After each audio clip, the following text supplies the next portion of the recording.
everyone, and welcome to the Only Land Fan Show. My name is Kendall Lejeune, and our guests today are Mary and Ann Danielson. The Sisters is how they're known in the land space, and their straight-shooting, fun-loving approach to land investing is all about going big by staying small. The Danielson Sisters have nested their business in Tennessee, where they're happiest operating large rural subdivisions with a quality crew and closing deals on a pontoon. The only all-female team in their market, they have chosen to ignore the noise to create an authentic and original brand that's as Wild West as they are.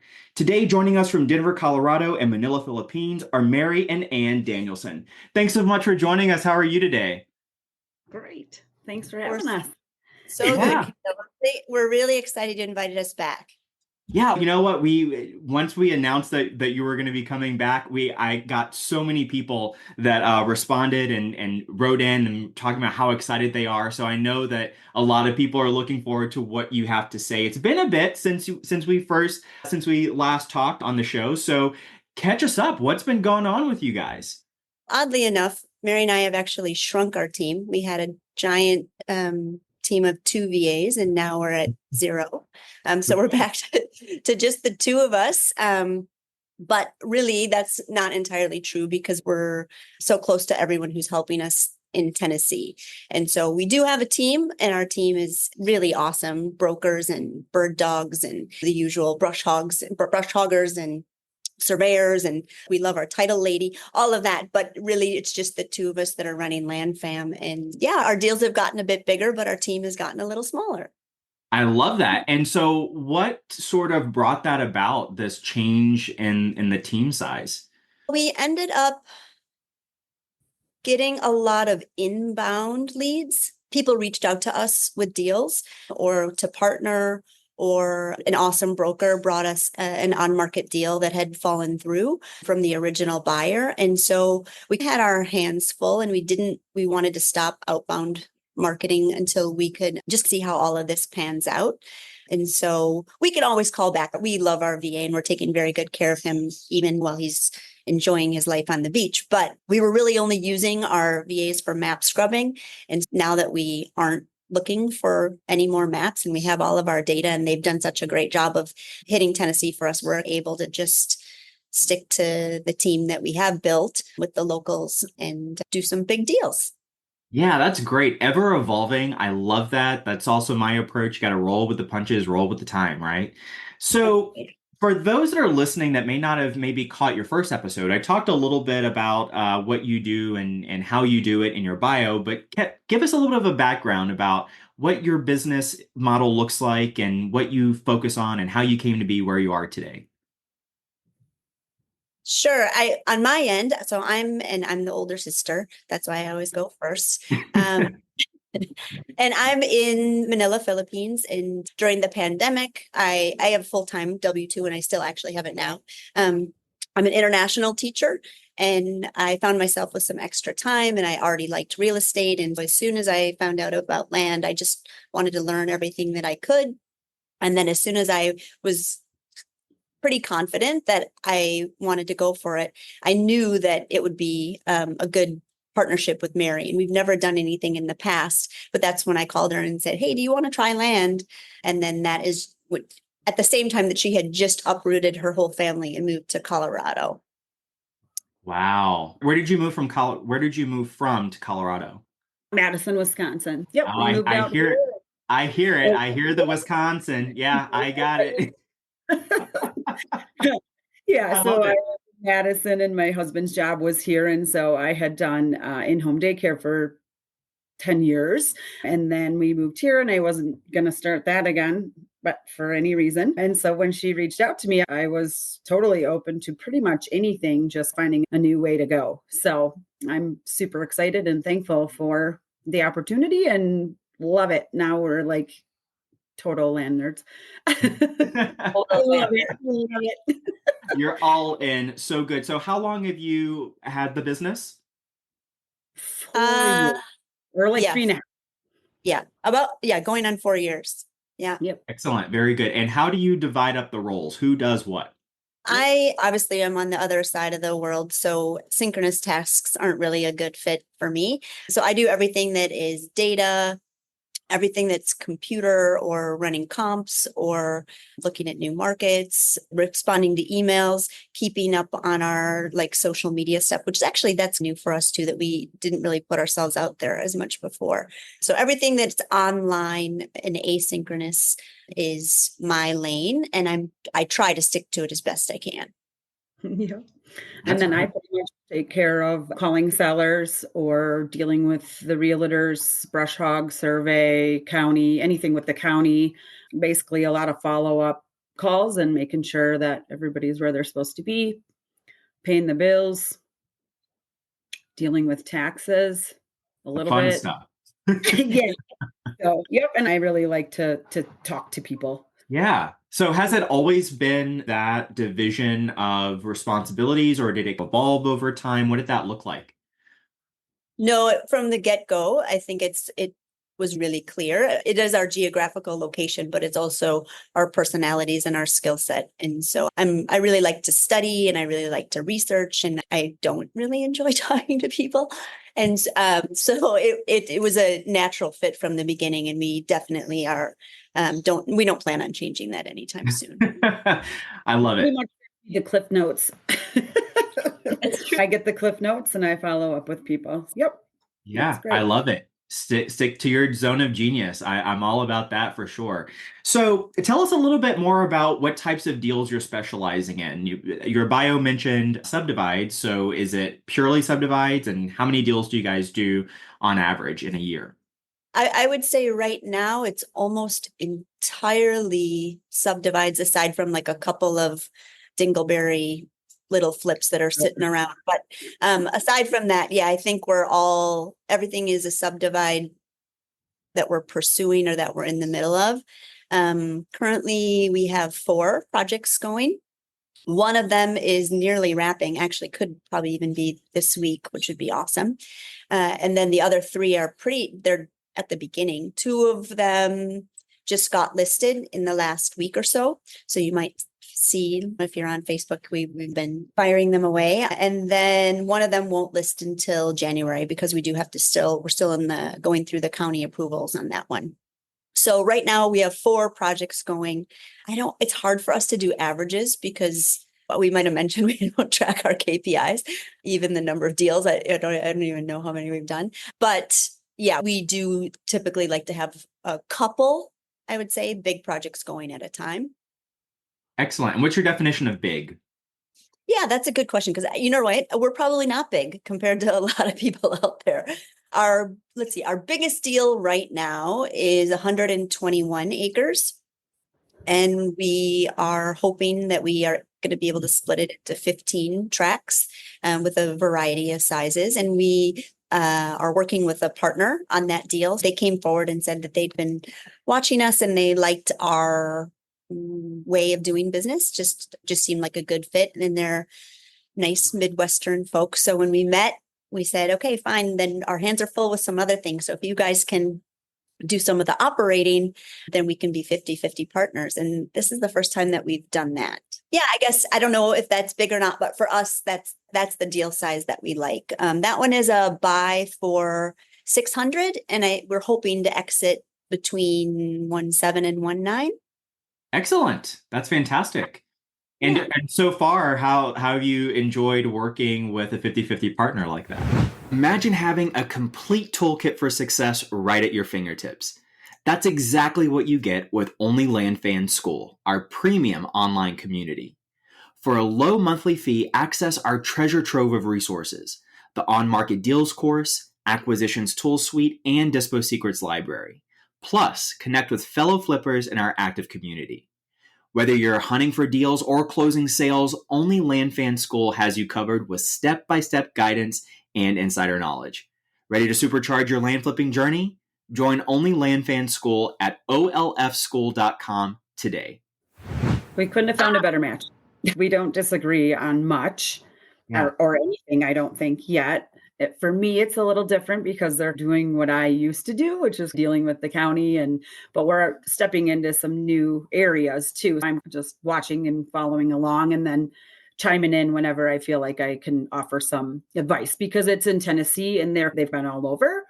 And I'll just be like, no, we're calling this guy. And they're like, okay, great. I'll offer advice where I can. And then I'm trying to stay in my lane so that they can do what they want to do and what they want to learn.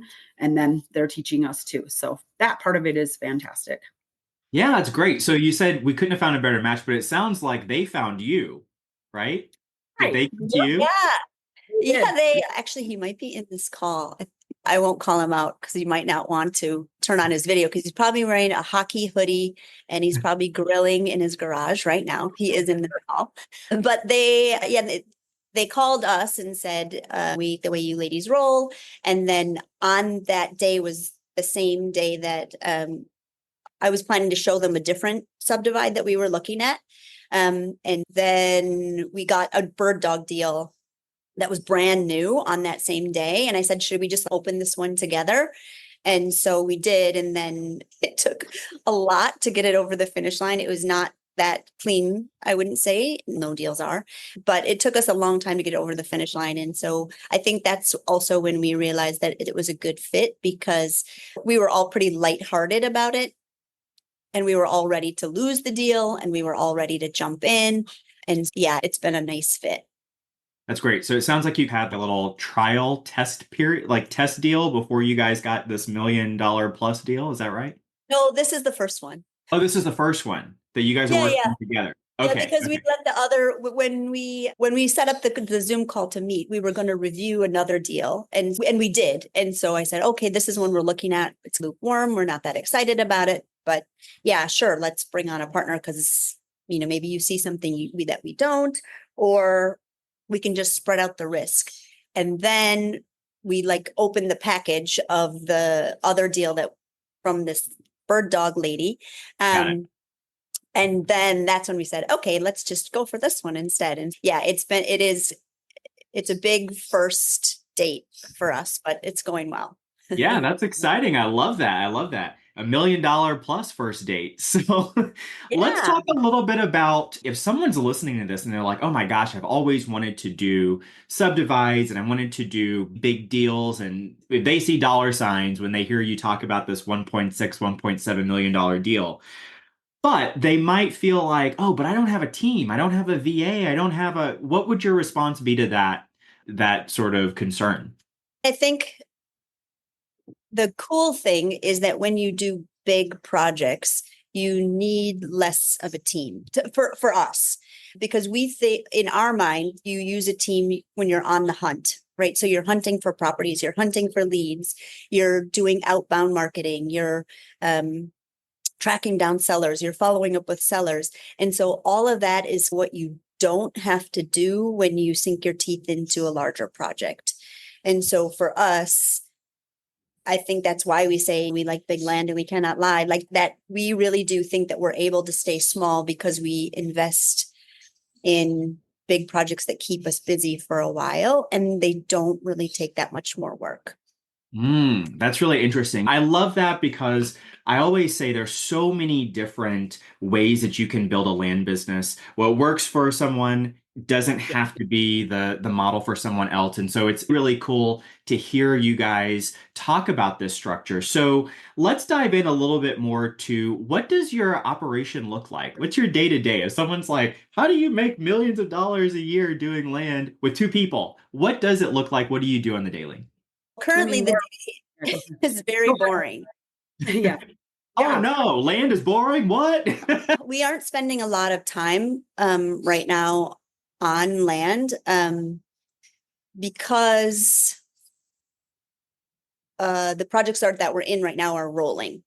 So we are keeping our eyes peeled for other things or reviewing things for what's to come.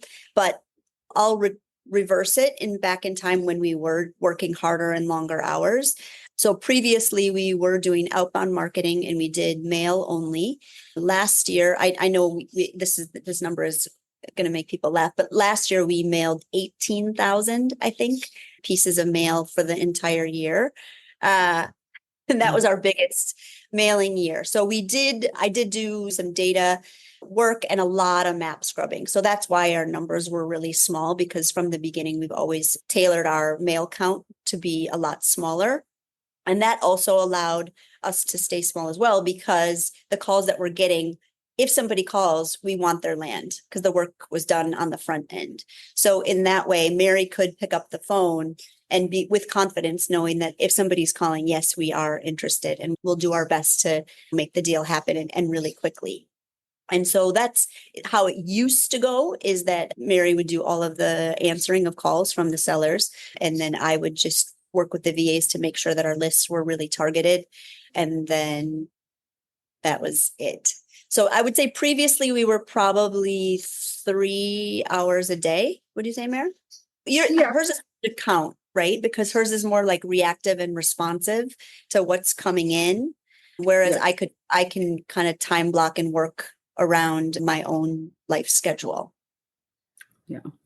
Yeah, mine would vary depending on how many follow-up calls I was making, or sometimes we would be searching for like an old deal or doing some neighbor calls. So it really depended on what we had going on. But most of the time we've had a project or two going anyway. So then I was dealing just once you get the surveyor going, or once you figure out if there's water, just following up on that kind of stuff is basically what I spent my day doing. Excellent. And now you mentioned that you aren't doing any more outbound. It's pretty much all inbound. Tell us a little bit more about that. Yeah, it's when I wake up in the morning, I guess, that is when I usually have an hour before when I go to school, and I look at my phone or my email, and typically there's somebody in there that says, can you guys take a look at this deal for us? Or would you know somebody who can help with, I need this in this area. And because people know that we're Tennessee, and we've always honored that, just, we are Tennessee. We are happy to help anybody in Tennessee. And so I think then when people do end up with deals that they're not sure, maybe this is a subdivide or maybe not, then I think hopefully they think, oh, Danielson Sisters, Tennessee, and then they seem nice enough. Let's see if they'll help me for free. And we do.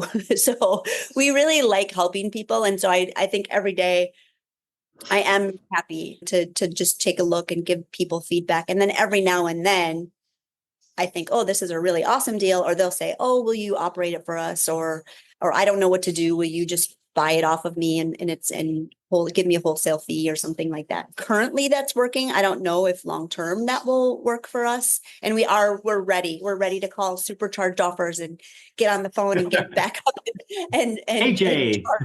Yeah, AJ and you guys just get us back up and running. But for right now, I think, we've set up our brand and our messaging and our reputation in a way that people know if they need help and they're in Tennessee that they can call us. So that's how it's going. Yeah, I love that. That is, I think, the key to the kingdom, by the way. And I want to talk a little bit more about that in just a second. But let's chat about this Tennessee angle, because you've mentioned many times, sounds like you're very proud to be in just the one state. Are you guys operating in any other states, or is it just Tennessee right now? Just Tennessee. So can you talk about what's the benefit to just staying in one state? Because you mentioned how your current business partner actually was all over the place. So talk to us a little bit about why you love sticking into that one state. We tried a couple. We did Colorado and Wisconsin, and we were doing Tennessee also at the same time. So when we finally did our first couple deals in Tennessee, we found that we were having trouble finding realtors all over Tennessee or building our team. And so since we have built a team of about 4 realtors that we really enjoy working with, they'll bring us deals and they help us with a lot of the due diligence. So just knowing your realtor, knowing that they will go when they say they will go. And then now I have 4 soil scientists that I really like, and we have 3 surveyors that we really like. And so knowing that you're not searching for somebody new and wondering how it's going to turn out in 3 weeks, are they going? Do they call you back? That was one of the reasons we're like, nope, we're just going to stick with these guys, and we're super loyal to them. And it's just, they're our team. Yeah. Knowing how the county works, like knowing how to request deeds. It sounds silly, but I now have a list of most of the counties that we work in Tennessee, and I know I have to write a letter and send it in the mail to request the deed. Like things like that. It's just like time saving, and then taxes at the end of the year. I don't know how people go all over the place, but props to them. Yeah, it sounds like you're able to drill down and just be much more efficient and remove a lot of the friction in your processes, right? Because it's the same thing. It's rinse and repeat the area. Absolutely. And they know when we call too. I don't think they necessarily give us preferential treatment, but maybe we have some bush hog guys too that are like, hey, these are all the counties I'll do. Great, because I know you'll go. I know you go above and beyond. It's just the little things like that you're not like guessing. And then it allows us to, I feel like, try something new. Like we just started putting culverts and driveways in, or now we know the process for that in Tennessee. Now, is it the same somewhere else? Maybe, probably similar, but I don't know. I guess I'm not going to take the time to find out right now. Hey, You know? if it ain't broke, That's fantastic. I love that. I love that. If someone's listening to this and they're like, listen, totally hear all throughout what you're saying about how important it is to build a team. What advice would you give those people that are looking to set up camp in a particular state and build out a quality team to do deals with? I think we started really small and just made sure that every interaction that we had with people, we were honest, following through, meeting deadlines, being gracious, and having a reputation that makes people want to return to working with us. In our cohort or whatever of people, it was like turning and burning through all of these counties. And then it wasn't really a time where people were even remailing and everyone was jumping all over. And I think for our personality, that isn't really who we are. So we're still married a million years later to our balls and chains. And we're from a town that we grew up in for so long. And so I think we're like good home people. So for us, it just meant that in every interaction, we want someone when they leave to go, I like those girls. I'll work with them again. Yeah, that's so good. That's so good.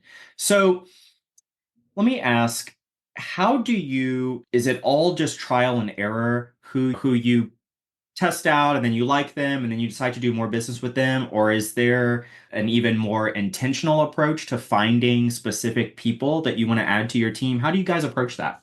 Back when we were building, we would look at who has done a lot of land in that area. So we always looked at just land brokers and agents that had sold and purchased a lot in the area.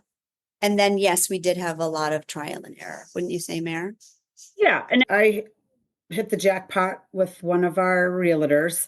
And then, so of the 4, he referred us to another one who we absolutely love. We aren't in that area as much, but we're always looking there, and she's fantastic. So that was a referral from him. And then, gosh, I don't remember. Yeah, I think one of them we ended up calling to go look at a couple properties for us, and he kept bringing us stuff, and we were like trying to make a deal work, and we finally just did one. So that's one of our 4 with him, and he was just bringing us stuff. So that was actually an on-market deal. I think, yeah, trial and error. And then also probably if I had to give a tip out, like if you're going to do a subdivide and you're going to use a surveyor, ask them a million questions, because they know literally the brush hog guy, the culvert guy, like who to call at the county for water or whatever you're looking for, electricity, and they will tell you so much information. Oh yeah, it lays so nice. And we've reached out to people and been like, will you go walk it for us? And they will. Like once you build the relationship with them, they will do the extra stuff for you. And of course, not all of them, but just build that relationship. And that's what makes it fantastic. Seriously, the surveyor will tell you so much information. And if he doesn't, maybe he's not your guy.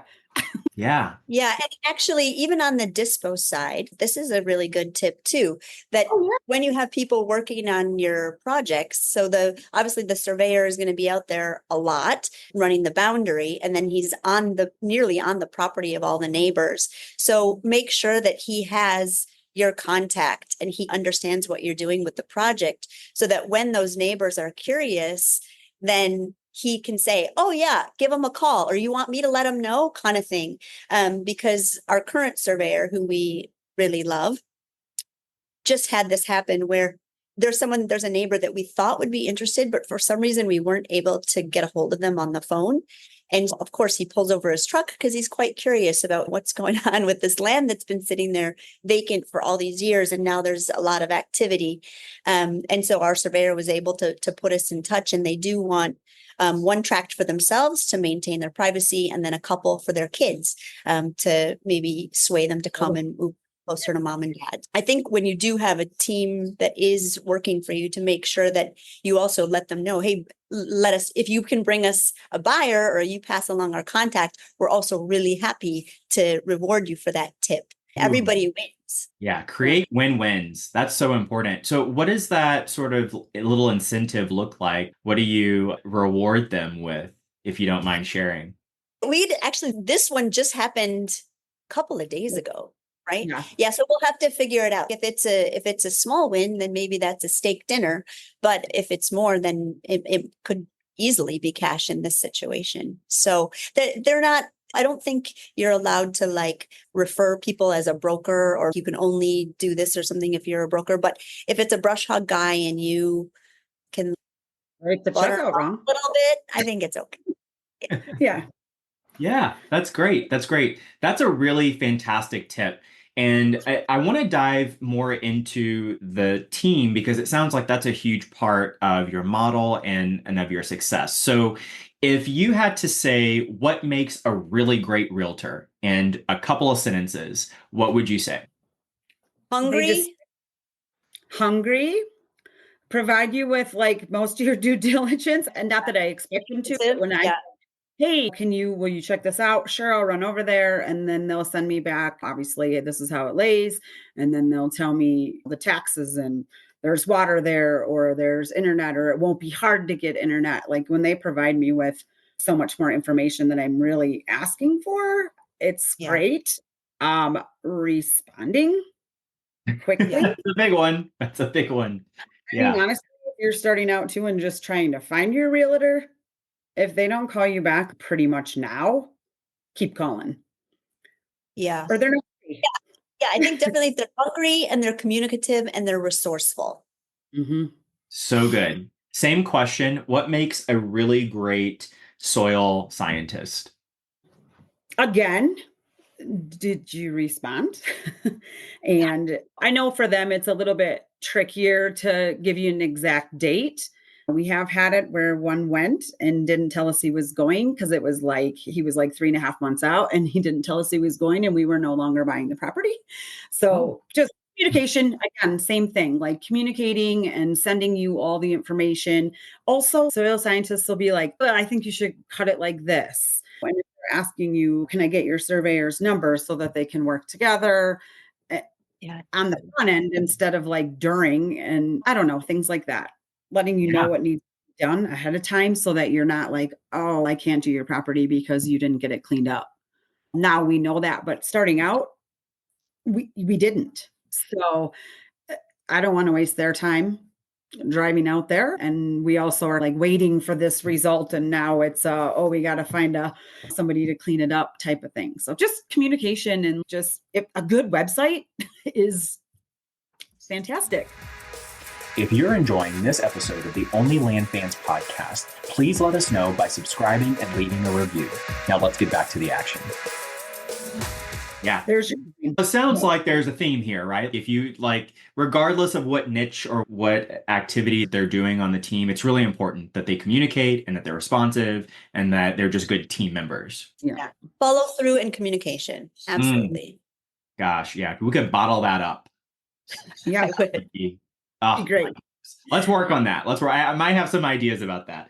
So let's jump over to talking about the types of deals that you're doing. You mentioned subdivides. How much of that development are you doing? Are you guys cutting roads? Are you doing some horizontal development? What does that look like? How deep into the project do you guys go in regard to development? We do not go horizontal ever. I won't say never, but for now, never. The project that we do have the partners on, They did have a little bit of experience doing some excavation work before on an existing logger road. And so the project that we're on now, it also has an existing road from logging that's also a washed out riverbed, a mess. And so we will put in a gravel drive. We're calling it that instead of a road. It's probably going to be about 1,200 feet long.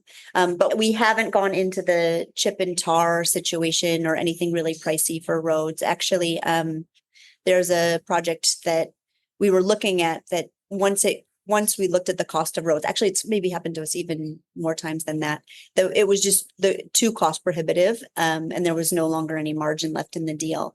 And so we haven't done anything where you have to add a proper road and no. And I probably don't think that we will do that either. But doing minor roads or like a gravel road depends on the county as well and how many regulations they have. But that is something that we're getting into with this current project with the help of the fellows who've done it before. And also there's a really good line of communication between the guy who's the brush hogger and the excavator. And so they're doing some problem solving right now on that. Yes, on that. Culverts, we really like culverts because they are necessary, and we keep buying properties that have creeks because everybody wants a barn door site with a creek in Tennessee. So a creek equals culvert, and Mary's gotten really good at pricing out the different feed stores and their culvert options, and then figuring out if it's a county that will install the culvert, which saves a massive amount of money, or if you need to do it yourself. Yeah. That's great. That's really, really good. Also offer a wealth of information on people and things to do. So yeah, just make sure that you measure right, because we did make a little bit of an error. We thought that the county would put it in for us and they're not, but minor. It was a big culvert, but people like that that's already done. Yeah, that's really good. That's really good. Can you talk a little bit about what are some of the deal structures that you guys are currently doing in this market? So are you buying on terms? Are you selling on terms? Is it straight buy using other people's cash? How do you structure all of that? I know it's probably different for every deal, but what are you guys currently doing?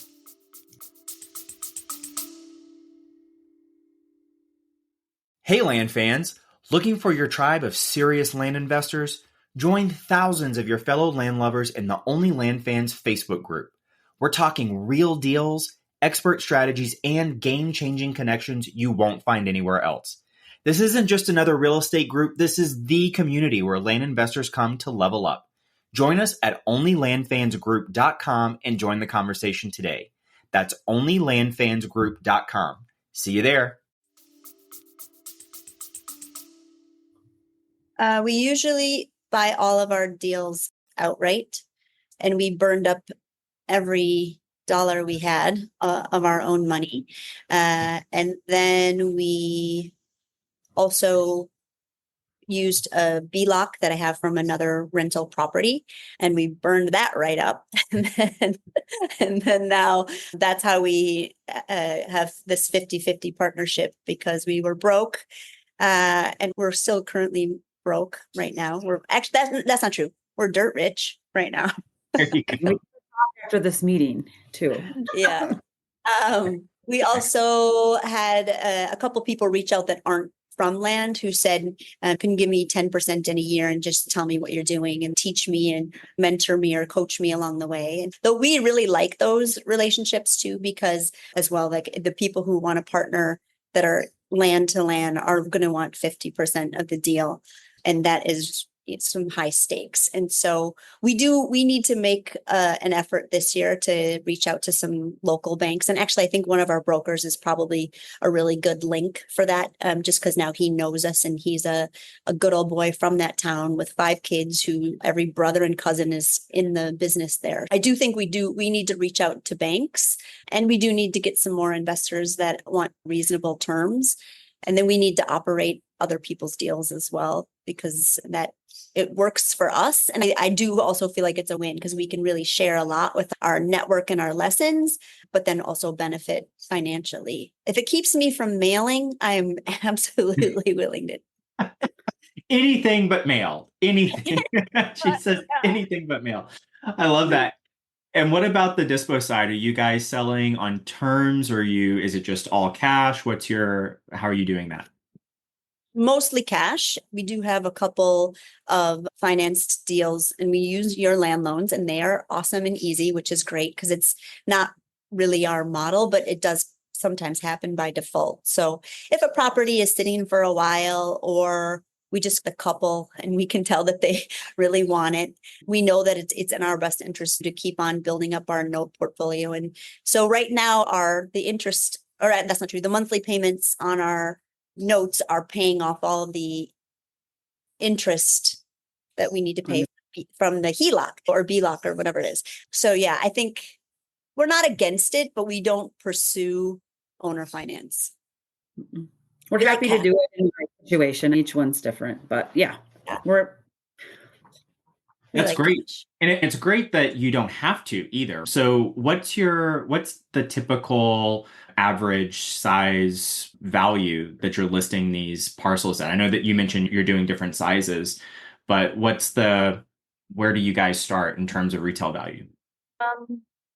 They're a little bit all over the map. We don't buy anything that has defects or is in a slow market or a really cheap market. So everything that we try to buy is quality. And that way we know that ultimately it's going to appreciate and it's going to have a buyer. And obviously the price per acre varies quite a lot by the different counties. In most of our projects in the past, we've been careful to make sure that when we divide it, there's a nice variety of different acreages so that we aren't competing against ourselves for our buyers, and everyone can find the slice that fits their dream. But we do have a little bit of a different approach as well now that, yes, we still try to do that, create variety. But if there are a few lots, like 2, 3, 4, 5 of them that are the same and like almost identical, then we market them in a way that says, do you want a family compound? Because if you are going to gift land to your children, it's just like when you empty out your stocking, it better have the same number of peanut butter cups inside. Keep it even, Steven. So we do have that on a couple of our properties right now too, that we're like, okay, if you're buying land for the kids for Christmas, these all perk for 4 bedrooms and they're all about the same size and they all have equal road access. And so we don't know if it works because we're just trying it, but we can let you know. Yeah, I would love to follow up, but I know I see that's like a more common interest in the mainstream is people are looking to start homesteading and they want chickens and they want goats and they want a home compound and barn dominiums, things like that. So that's very cool. I love that. Let's talk a little bit about your buy box. You mentioned that right now you guys are working on a 120 plus acre deal. Do you have parameters for the size? What's your minimum size? Talk to us about that. Go ahead, Annie. Mary's got it. Just kidding. I mean, ladies, the bigger the better, right? The bigger the better. Okay. All right. Is that a tagline for the land fam? Bigger the better? You asked, Kendall. So I did. And we leave nothing back because it's appropriate here because the name of the show is Only Land Fans. Come on, you might as well. You might as well. I would say we don't want to go less than 20 acres. That would be as small as we'd want to go because most of the counties have an exemption for 5 acres and above in Tennessee. So if you can split it into 4, chances are you can come a little closer to market, because that's the other thing is we don't really like to lowball too much. We do like to give the sellers what they're looking for or close to it. Because that we know that with our value adds that we can get it on the other side. So again, like it is creating a win that makes us feel really good about what we're doing on all ends of the deal. So I think as long as it's 20 acres with a lot of road frontage and decent topo, then we can work with it. Yeah. Cool. Let's talk a little bit about your seller communication because I am a huge, like, I could talk about customer experience, customer journey all day long. I think that's a really important topic. And so I love that you've mentioned a lot of that about how your customers feel when they interact with you, how your team members feel when they interact with you. So on the acquisition side, what are you seeing in terms of the length of time from that first initial contact? Or maybe like when they reach out to you, since you're doing more inbound marketing now, how long are the negotiations before you have something under contract and you're able to move to the next phase? Kind of tricky to answer just because we did switch from like the letters to whatever's thrown at us. But I don't know, Anne, what would you say? That's a tricky one, Kendall. It's never It's It's never 2 or 3 calls. It's always, let's talk about the one, Mary, right now, that the guy, they don't like him because he's from California. And then they said, will you call him? Okay, that's a good one. This this is- sounds juicy. I'm ready. I'm ready. This is like a current drama. So this guy, actually, we were working on an entitlement deal with him that was separate. And then he was working on this deal on his own. And he was surprised that the woman bristled a bit when he said he was from California. And I was just thinking, dude, what don't you get? Like, why did you mention that? But what it is what it, he had already asked us to review it, and we did, just to help him understand the value in the market. And then she just cut him off. And so then he said, would you guys like to re-engage with her? And so now Mary is reaching out to her, and it's like a tricky detective situation because we know that she has a sister who has the adjacent land who also wants to sell, but Mary is like a new introduction to the situation. So she can't come in with all this background information. I just made like a call. Yeah.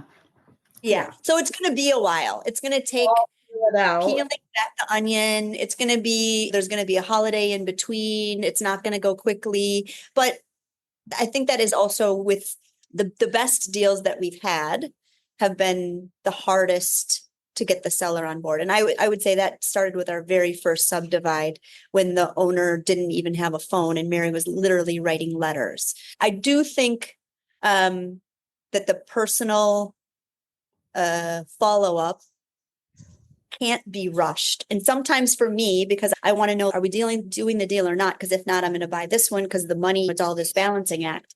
And so sometimes I'll say to Mary, are we going to do it or not? And she'll say, I need time. I'll let you know. She needs either the seller needs time or I need time, back off, and I'll let you know. Yeah, I would say the follow-up is definitely, there's another guy that once, now that these 4 deals that we have up and running, one of the first ones that I do, I will send him a Christmas card. He asked me to follow up with him. It was the 3rd time he asked me, and he's, I promise next time you call, I'll have an answer for you. So whether it's there or not, I don't know, but I definitely will call him. I enjoy speaking with him. The land is beautiful. We want it. And he's not ready to sell it yet. He wants to, he's just not quite there yet. So it's okay. Yeah, I'll call you in 2 months. And then and just so you know, I do have your card on my refrigerator. And I said, great, give me a call then. If you decide you want to sell it before the 2 months, let me know. So that's just, none of ours are like super fast. Neither of us have a sales background. I just am like, try to make the relationship. And sometimes I'll just be like, yay or nay, like we're interested, but not that interested. So here's the number. Yeah, it's like at the bar. You're not going to be the hungry, thirsty lady. We want hungry realtors, not hungry, thirsty women at the bar, right? No, we're just dancing with our girlfriends, having a good time. We're not in any rush. We're not going home with you. So just take your time. Maybe I'll talk to you later. I think we do play it cool. And I think also that sellers know we're not going to be pushy. We're not in a race. We're not in a hurry. You know where to find us. We're not going anywhere.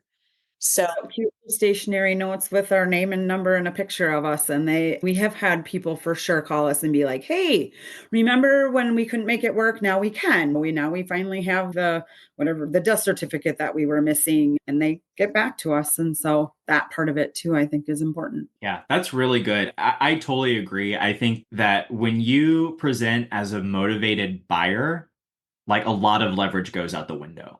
right? Mhm. There's a difference between saying, I'm really interested in your property, and then I'm hungry and thirsty for your property. So, yeah, I Yeah. totally get that. I totally get that. Yeah. And I think we're not texting anybody. We're not dropping voicemails. We're not, none of that. You're going to talk to us. If you're calling, you're talking to Mary. If you're emailing, you're talking to Ann. And they know that it's going to be us. I don't even have my voicemail set up, so it'll never be me. But for emailing, it will always be me. And so I think that's also something that sellers can rely on. Calling all ambitious land flippers, ready to transform your business with proven systems and processes? Imagine this. One of my students recently closed 2 land deals and got another under contract in just 24 hours. That's the power of a well-oiled land flipping machine. My exclusive coaching program is specifically designed for action takers just like you. We'll build out your entire operation from lead gen to dispo, implementing these systems on real deals from day one. But hurry, I'm only accepting 3 new students until 2025.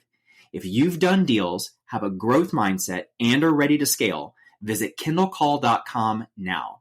Let's turn your land business into a consistent profit powerhouse. So when you guys are doing follow-up, so let's say in this scenario, beautiful property that you just talked about, follow up in 2 months, he has your contact information. When you do follow up with him, what do you say? What are those follow-up conversations like? I usually am I've gotten better at putting better notes, like just in Pebble, about who they are, how many kids do they have, where did they go to college, just any personal detail that I can remember to like connect with them again.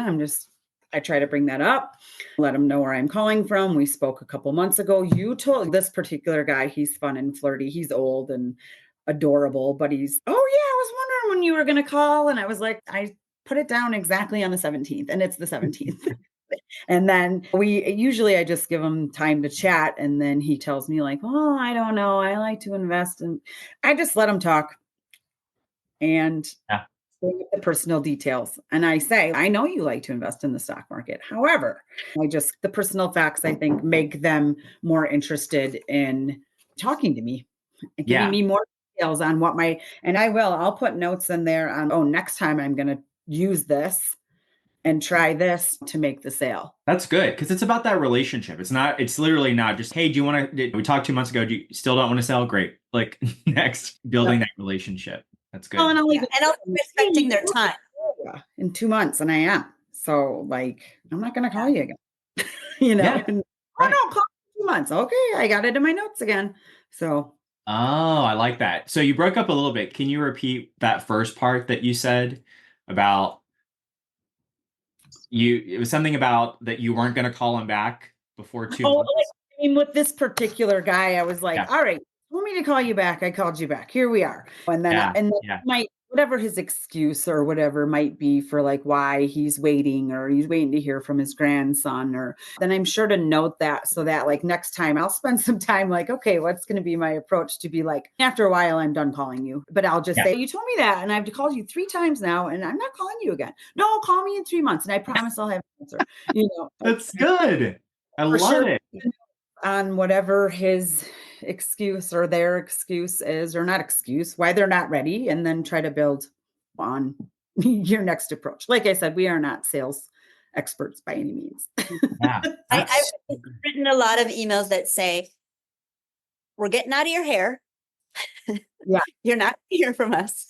Here's our contact. You know where to find us. And I think that's also, we do not want to bother anyone. Like, people are busy, their lives are full, they've got families, they're trying to make dinner, and they didn't take the clothes out of the washer, and they got to shovel out the drive. Like, we understand what they're going through, and we don't want to hassle people or annoy them. So we're not going to. Yeah, like a hard no. And in all the other podcasts, it's, but they didn't say no, so keep trying. And we do. We absolutely do. Until this guy tells me to literally buzz off, I will continue to call him, even though I tell him playing hard to get, I'm not going to call you back. It's a dance. It's a dance. It's yeah. That's I'm waiting 3 days this time. Just kidding. So good, so good. You mentioned brand in your bio, and so I want to talk with you a little bit about that. If someone's just listening to this and they've never heard of you before, tell us in a couple of sentences, what is your brand about? What is your brand? Our brand is the two of us, and we're the same no matter what, right? So if you meet us at our kids' volleyball game or basketball game, we're the same lady that's going to try to buy or sell your land. So I think our brand is really just authentic to who we are as humans. And hopefully that stands for integrity. That's good. So boring. We're really boring. I don't think you're boring. I don't know. We're playing hard to get. We're Oh, you're right. You're right. Yeah, I don't know if I buy that you're boring. really pretty authentic to us. We are dancing. You're Yeah, we're dancing. dancing. Okay, we're dancing, but we're going home with our husband.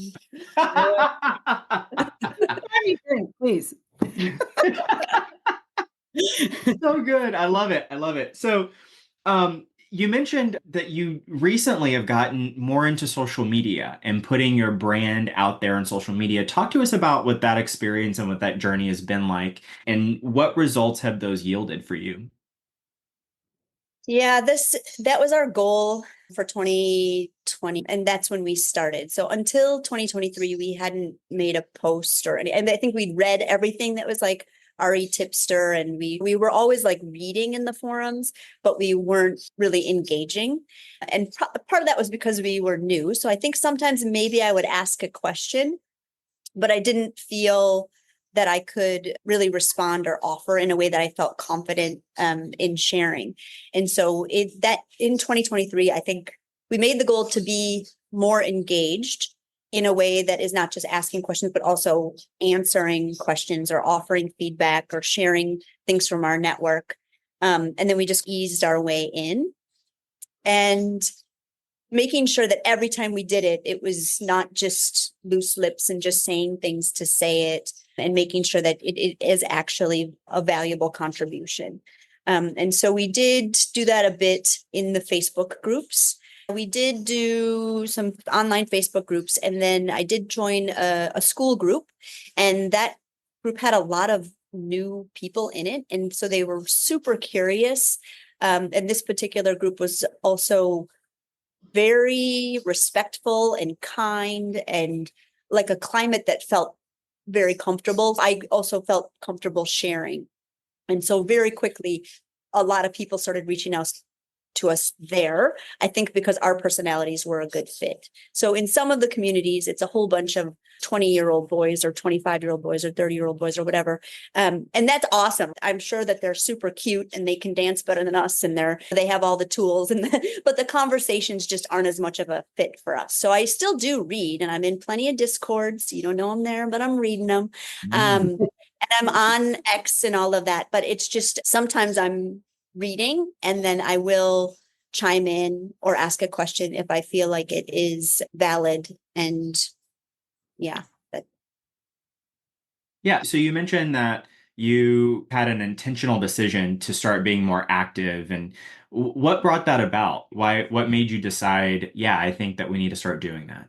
I don't really have FOMO in terms of like parties or anything like that, but I did feel left out that everybody is doing these meetups and conferences and things. And so then when Mary and I reached a level that we thought, oh, actually this is our peer group and we want to engage and we want to be there, we can't be physically present. I can come to the Philippines. It's more fun here.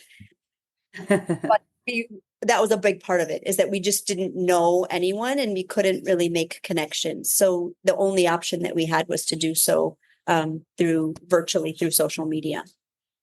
Yeah. You have two, I would maybe consider it veins, right? Where in terms of your brand, you've got your reputation as business owners with other land investors. And then you also have a brand that communicates to your customers in terms of your sellers, in terms of your buyers. So can you talk to us a little bit more about your brand as it relates to your land business?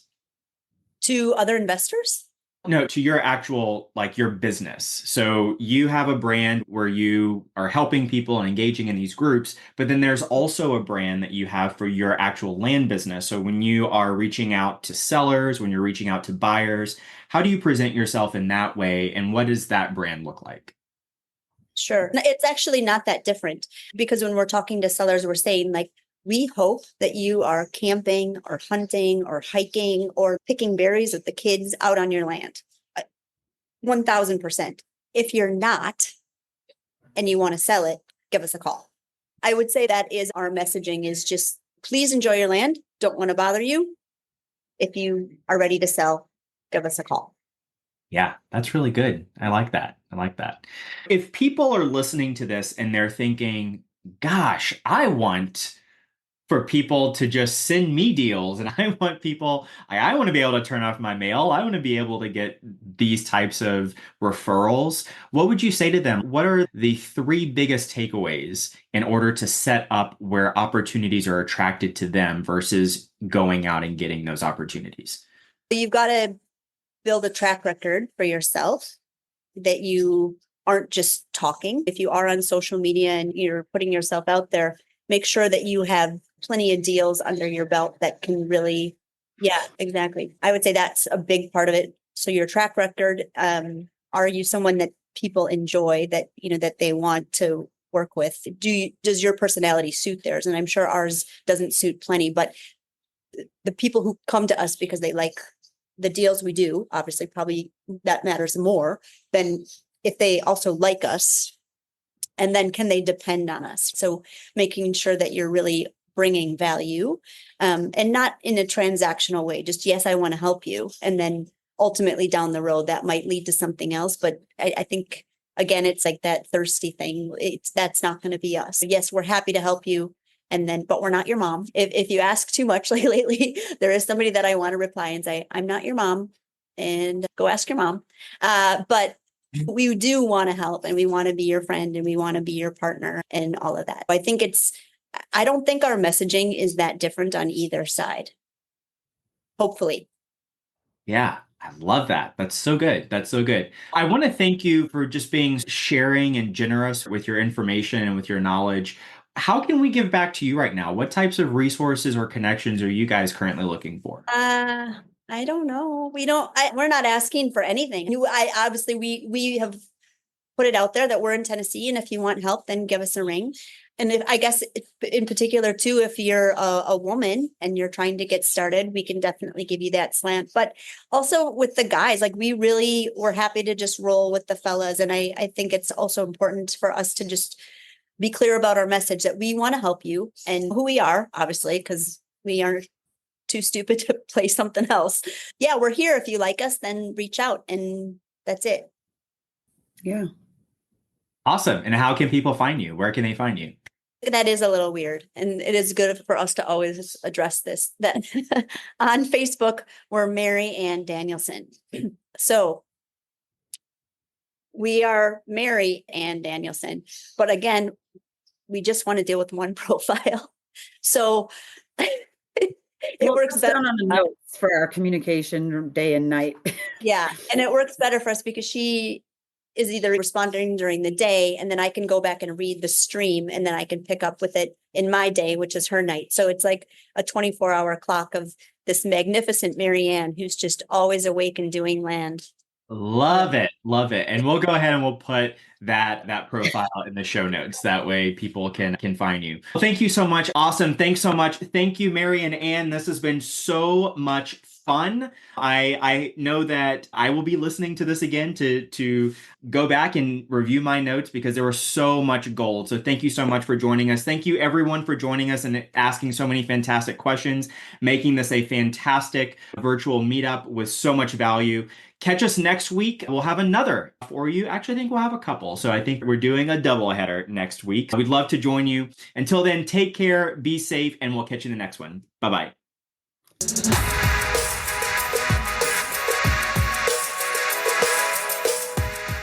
If you're interested in hearing from other seven-figure land flippers about how they've started and run their businesses, then join us at onlylandfans.com. Looking forward to seeing you there.